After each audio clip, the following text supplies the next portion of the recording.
네, 이런 가운데 이재명 대통령의 첫 국회 시정연설을 듣는 여야의 분위기는 엇갈렸습니다. 여당은 기립박수로 환영했고 국민의힘은 미동 없이 연설을 지켜봤는데요. 일부 반발의 목소리가 나오기도 했습니다. 계속해서 국회 취재기자 연결해 알아보겠습니다. 정다혜 기자 나와주시죠.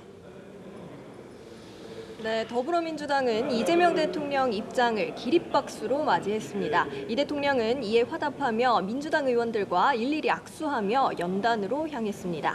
반면 국민의힘은 박수는 치지 않고 자리에서 일어나 이 대통령 입장을 지켜봤는데요. 이 대통령은 국민의힘 의원들이 반응이 없다며 박수를 치는 민주당 의원들에게 감사하다고 말하기도 했습니다. 이 대통령이 연설을 할 때도 민주당은 중간중간 박수를 보냈지만 국민의힘 자리에선 들어주지 않을 거면 얘기하지 말라는 등 반발이 나오기도 했습니다. 이 대통령은 연설 후 국민의힘 쪽으로 먼저 가서 야당 의원들과도 악수를 나눈 뒤 퇴장했습니다. 이 시정연설에 앞서 우원식 국회의장과 여야 지도부와 환담을 가지기도 했습니다.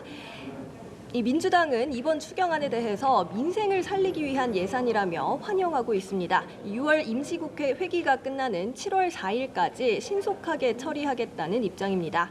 반면 국민의힘은 민생회복금 등 현금성 지원은 포퓰리즘이라며 비판하고 있는데요. 원내 관계자는 오늘 당선 축하금 형태로 돈을 나눠주는 게 적절하지 않다는 게 당의 입장이라고 재차 강조했습니다. 네, 그리고 국회에선 김민석 국무총리 후보자 인사청문회 파행을 두고도 후폭풍이 이어지고 있다고요. 네, 김 후보자 인사청문회는 여야 대치 끝에 자정을 넘기며 자동으로 산회했는데요. 민주당은 국민의힘이 청문회를 포기했다, 도망갔다고 주장하고 있고요. 국민의힘은 끝까지 기다렸지만 핵심 자료들을 제출받지 못했다며 파행의 탓을 서로에게 미루고 있습니다. 민주당 김현정 원내대변인은 오전 회의 이후 역대 총리 후보자를 야당에서 인준 안 해준 사례가 없다며 야당의 협조를 촉구했는데요. 그러면서 청문회를 파행시킨 태도는 발목 잡기이자 대선 불복이라고 강조했습니다. 반면 국민의힘 송원석 원내대표는 의원총회에서 참고인도 자료 제출도 없는 사상 최악의 청문회라고 평가했습니다. 그러면서 김 후보는 총리 무자격자라는 사실이 만천하에 공개됐다며 이재명 대통령을 향해 지명 철회를 촉구했습니다.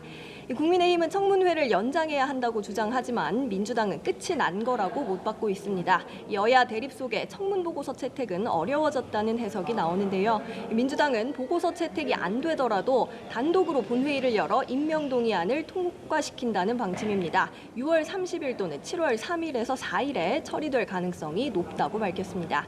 이런 가운데 여야 원내 지도부는 오늘 추경안 처리를 위한 예결위 구성과 상임위원장 재배분 문제를 두고 다시 협상에 나섭니다. 국민의힘은 예결위원장과 법사위원장 자리를 요구하고 있지만 민주당은 재배분은 없다고 맞서며 대치가 길어지고 있는데요. 우원식 국회의장이 추경 처리를 위해 신임 예결위원 명단을 오늘까지 제출하라고 주문한 가운데 합의점을 찾을 수 있을지 주목됩니다. 지금까지 국회에서 전해드렸습니다.